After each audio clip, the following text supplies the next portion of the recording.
E Mauro César Pereira, como você antecipou ontem pra gente aqui, não está nada definida a situação com o Alan, o volante do Atlético Mineiro. Parece, aqui na nossa pauta, só que ontem o próprio Mauro já falou que as negociações continuavam.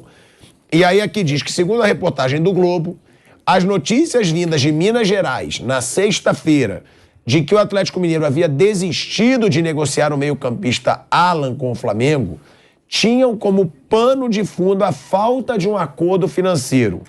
A tendência, porém, é que os clubes aparem as arestas e, enfim, cheguem a um acerto. Ou seja, não tem nada de verdade, de acordo com o que você disse ontem e o que o Globo traz hoje, sobre essa situação de que o Filipão chegou, pediu para não negociar e que não estaria, e aí está aqui, pressionado a quitar dívidas e fazer caixa com a venda de jogadores. Aí é uma pressão dos mecenas, né? Dos caras que botam dinheiro no Atlético Mineiro. O Atlético quer mais dinheiro de bonificação, além do que foi oferecido pelo rubro-negro, totalizando a operação em 9 milhões de euros, a maior parte à vista, o que chegaria a quase 50 milhões de reais. E aí, Mauro César Pereira? Isso depende agora de um acordo, mas no momento algum o negócio parou, acabou, a negociação foi encerrada. A negociação continua. O que foi o rumor que veio de Belo Horizonte, que agora o Atlético não quer vender mais. É que nem essa história de que fulano quer contratar não sei quem, sabe? As coisas surgem não sei de onde. Alguém vaza isso com algum interesse, né? Talvez até de fazer pressão e tal. Mas a negociação oficialmente não acabou, não. Eles continuam em contato. Se vão chegar a um acordo, aí já não sei. Mas a negociação ainda não acabou, não. Porque se você for pensar, né, Bruno, para você contratar um volante de alto nível hoje, ele vai ser caro. Sim. É aquilo, o Sampaoli não vai querer. O Sampaoli faz questão de deixar claro que ele não gosta, não quer trabalhar com medalhão que seja mais velho e que, pega um medalhão mais velho que vai ser um pouco mais barato. Não. Ele quer jogador de intensidade, ele quer jogar da forma como ele gosta, que é pressionando saída de bola, que é avançando o time inteiro, que é todos defendendo e todos atacando. E para isso ele precisa de um jogador jovem. Ele quer jogador de alto nível. Não vai ser muito barato do que 50 milhões, muito mais barato do que 50 milhões de reais. E realmente não é difícil porque o Flamengo tem dinheiro também, né? Então, e os outros clubes sabem. E jogador bom tem esse preço. Aí é avaliar se vale ou não, se vale a pena ou não. Aí cabe a diretoria do clube, ao treinador avaliar. O Sampaoli gosta do jogador, já trabalhou com ele, mas realmente já é um mercado bem caro. Você pode conseguir alguma coisa, mas aí precisa de algumas circunstâncias, um jogador em final de contrato, que é difícil também. Hoje os clubes estão muito mais precavidos em relação a isso. Mas o Flamengo é um time que hoje, para se reforçar, ele tem que investir e ele tem condição de investir. É uma questão de avaliar se vale investimento. O próprio Palmeiras, que é outro time que tem dinheiro, acabou de pagar 8 milhões de euros no Arthur. Eles chegaram à conclusão que valia a pena investir e o Arthur está funcionando, está dando muito certo. Então é questão de avaliar, tá? O preço é esse, a gente vai investir ou não? Mas é difícil realmente contratar um jogador no alto nível sem fazer um investimento mais alto. Mauro César Pereira. Gabigol de volta, hein? Semana passada o Flamengo completou sua primeira semana cheia de treinamentos desde a chegada do Jorge Sampaoli, hein? Baita aí oportunidade pro Sampaoli, data FIFA. O Flamengo teve dois dias de folga, é bom deixar isso claro. E o treinador comandou diversas dinâmicas e exigiu bastante dos jogadores na parte física, para a equipe voltar na ponta dos cascos, que é aquilo, né? Que você já falou várias vezes. O Sampaoli gosta de time intenso, tem que correr, tem que marcar. O Gabigol não chegou a vir a campo com os companheiros nenhuma vez durante o período. Porém, o camisa 10 segue a programação do departamento médico para entrar nessa semana zerado das dores originadas pela lesão no quadríceps esquerdo. É na coxa, né? Na coxa esquerda, sofrida na vitória por 2-0 sobre o Fluminense. Ou seja, desde o dia 1º de junho fora, o Gabigol, ele ficou fora contra o Vasco e contra o Racing, voltou na vitória por 3-0 sobre o Grêmio no último domingo, participou de apenas 45 minutos, também por orientação do departamento médico. Agora, não treinou hoje, é a informação de que o Gabigol não treinou hoje. Mas vai voltar, Mauro? Pelas informações que você tem, provavelmente agora ele já está voltando aí. Tem 2 jogos essa semana, quinta em Bragança e domingo em Santos. Pode ser que não jogue de saída na quinta e jogue contra o Santos no domingo, né? Aí o São Paulo vai ter que definir durante a semana aí a condição física do jogador e administrar, né? Ele joga o Pedro, joga ele vai alternar aí os jogadores. Eu acredito que um começa o jogo, o outro começa outro jogo. No jogo contra o Grêmio, cada um jogou metade, né? Eu acho que vai ser por aí. A grande questão é, assim, o time está 10 jogos sem perder, não teve 10 jogos bons, teve jogos ruins no meio aí também, né? Mas está num momento importante. Agora, depois de uma sequência de jogos no Rio, né? Teve jogo com o mando do Flamengo, teve jogo contra o Vasco, contra o Fluminense, então acabou de ser uma sequência no Rio. Agora são 2 jogos fora de casa, 2 jogos em São Paulo, né? Bragança Paulista com o Red Bull Bragantino quinta-feira à noite e domingo à tarde contra o Santos na Vila Belmiro. E esses 2 jogos são jogos importantes para o time mostrar o que pretende mesmo no campeonato. Depois vai ter pela frente o glorioso Alcas, né? Para garantir a sua vaga na Libertadores. E provavelmente vai ser o vice deve ser o segundo colocado da chave.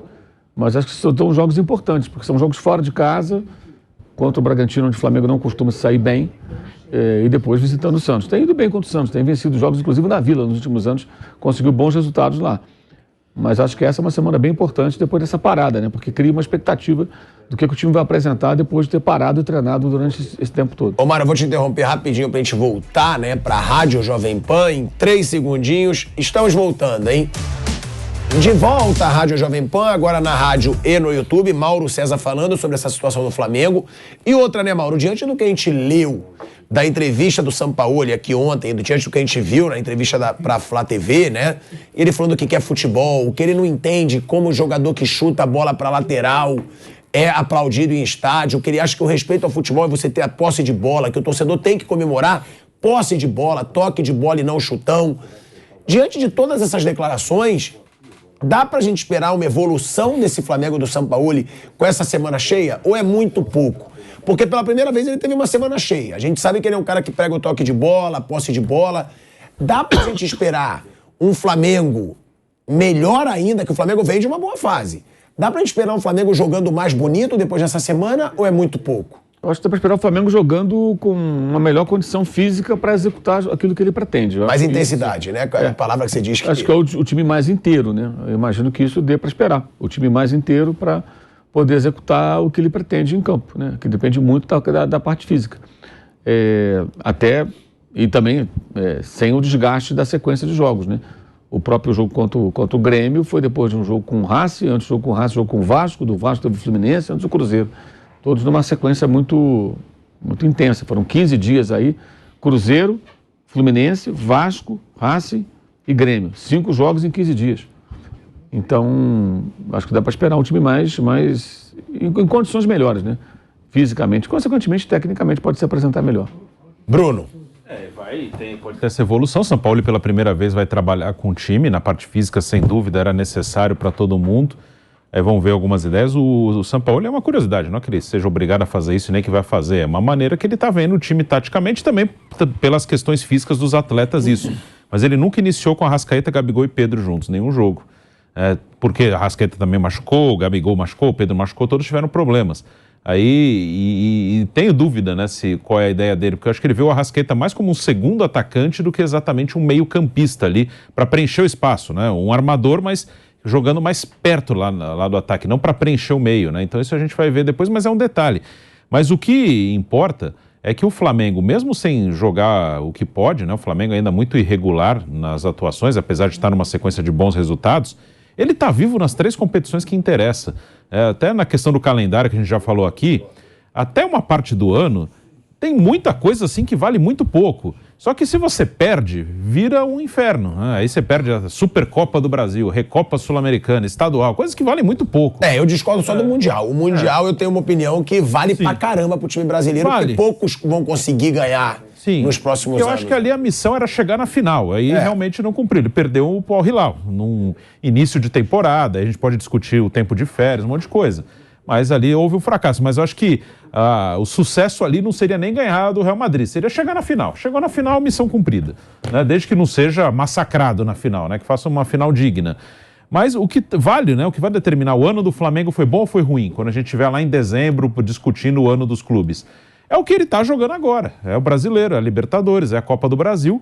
E ele está vivo em todos, inclusive no Brasileiro. Coisa que eu já falei aqui algumas vezes, que eu achava um absurdo o Flamengo, nos últimos anos, nem ter conseguido disputar o título brasileiro. Isso, para mim, mostrava mais que tinha problemas na gestão de futebol, que ainda existem, claro, que o Flamengo e o Palmeiras, com o potencial que tem, eles vão mostrar isso disputando todo ano o título brasileiro. Nas Copas, claro que é ótimo ganhar a Libertadores e ganhar a Copa do Brasil, e eles têm esse objetivo, mas às vezes você fica sujeito a um pouco mais da sorte do azar. No brasileiro, não. E nos últimos 2 anos o Flamengo nem disputou. E esse ano, mesmo com bagunça, com confusão e troca de técnico e mais o que, ele está a 3 pontos do Palmeiras, que eu vejo como o grande adversário, e a 5 do líder. Ele está vivo no brasileiro. Então ele sobrevive no brasileiro, na disputa pelo título, que é o que o Flamengo tem que mirar. Ele está nessa disputa, ele está... Pelo menos ele não saiu da disputa, né? Que ainda é muito...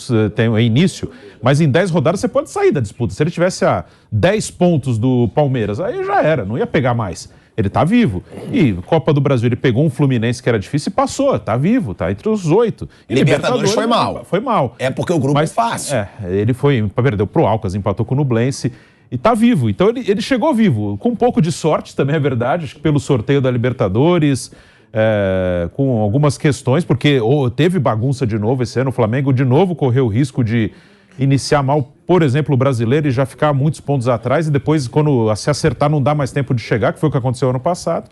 Mas ele está vivo em tudo, então São Paulo teve essa chance, e ainda mais com essa parada de ajeitar o time. A gente está vivo e agora vamos tentar fazer mais do que a gente está fazendo. Flávio, eu vou ler aqui uma das declarações do São Paulo que a gente leu ontem no Canelada, até para te perguntar sobre esse trabalho do São Paulo no Flamengo, porque pelo que ele fala, pode sim evoluir muito esse time do Flamengo com o São Paulo. Ele diz, tem que levantar a torcida de outra maneira, que não seja o chutão para a lateral. Ele estava falando de chutão na lateral. Senão, não é uma religião, é uma comodidade. Sinto que a exigência de ganhar por ganhar faz com que você esqueça da sua religião. Religião é jogar futebol o tempo todo. 94 minutos jogando.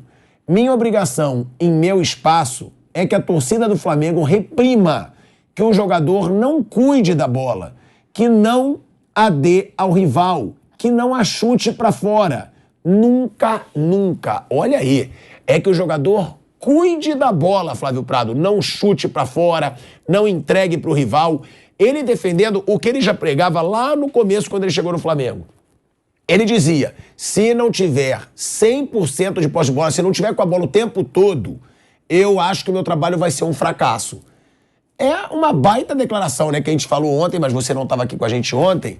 É uma baita declaração isso. Olha, Pilhado, eu assino embaixo. Eu gosto muito do trabalho do São Paulo. O São Paulo, eu tenho muita contestação com a maneira como ele age e tal, essa é outra coisa. Mas o trabalho dele é muito bom. O trabalho dele é um trabalho de um nível muito legal. Ele faz o jogo fluir. Eu acho até que a virada do futebol brasileiro foi com o São Paulo. Quando o Santos traz o São Paulo, ele começa a perceber que um treinador de fora pode fazer coisas que os daqui não fazem. Aí trouxeram um monte de porcaria e alguns bons, né, e o São Paulo, mas ele foi o precursor disso tudo.